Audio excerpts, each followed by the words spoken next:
पण स्थानिक लोक एकही झाड लावणार नाहीत. म्हणजे अजूनही असे खूप लोक आहेत की आयुष्यात एकही झाड म्हणजे लावलं नाही पण खूप वापर केला.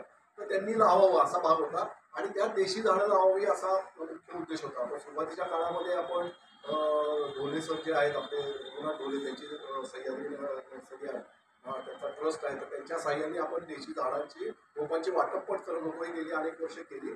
त्याच्यानंतर आता असं लक्षात आलं की खूप जण रोपं वाटण्याचे काम करतायत, अनेक जण स्वतःच्या घरी पण करतायत. पण त्याच कामात हे करण्यापेक्षा आपण फक्त जनजागृतीचं काम पुढे ठेवूया या दृष्टीने हिरवाई महोत्सव पुढे चालू आहे.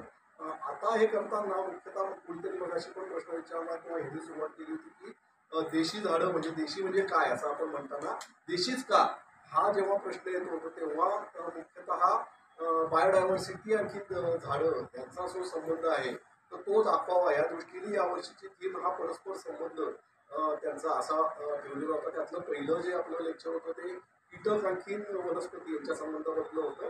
आणि यंग जनरेशन आता सायंटिफिकली खूप काम करते. म्हणजे नुसतंच फक्त टुरिझम आणखी न करता संशोधनात पण करते. तर त्यातला हा ईशान खूप महत्वाचं काम करतोय आणि त्यांनी त्याच्या लेक्चरमधून आपल्याला कीटकांच्या खूप बारीक बारीक गोष्टी सांगितल्या होत्या. खरं तर अनेक कीटकांच्या त्याच्यातल्या काय म्हणू की ठळक गोष्टी आहेत त्या आपल्याला माहिती आहेत. पण म्हणजे उदाहरणार्थ की फुलपाखरांमध्ये त्यांनी सांगितलं की त्याला खूप आणि लूप असतो की त्याच्या साह्याने त्याची पंख एकमेकांच्या साह्याने जोडले जातात वगैरे अशा खूप बारक्या बारक्या गोष्टी त्याच्या लेक्चरमधनं कळल्या. तर आपण जीवितातर्फे आणि तुम्हाला सगळ्यांतर्फे त्याचे आभार मानूया. थँक्यू.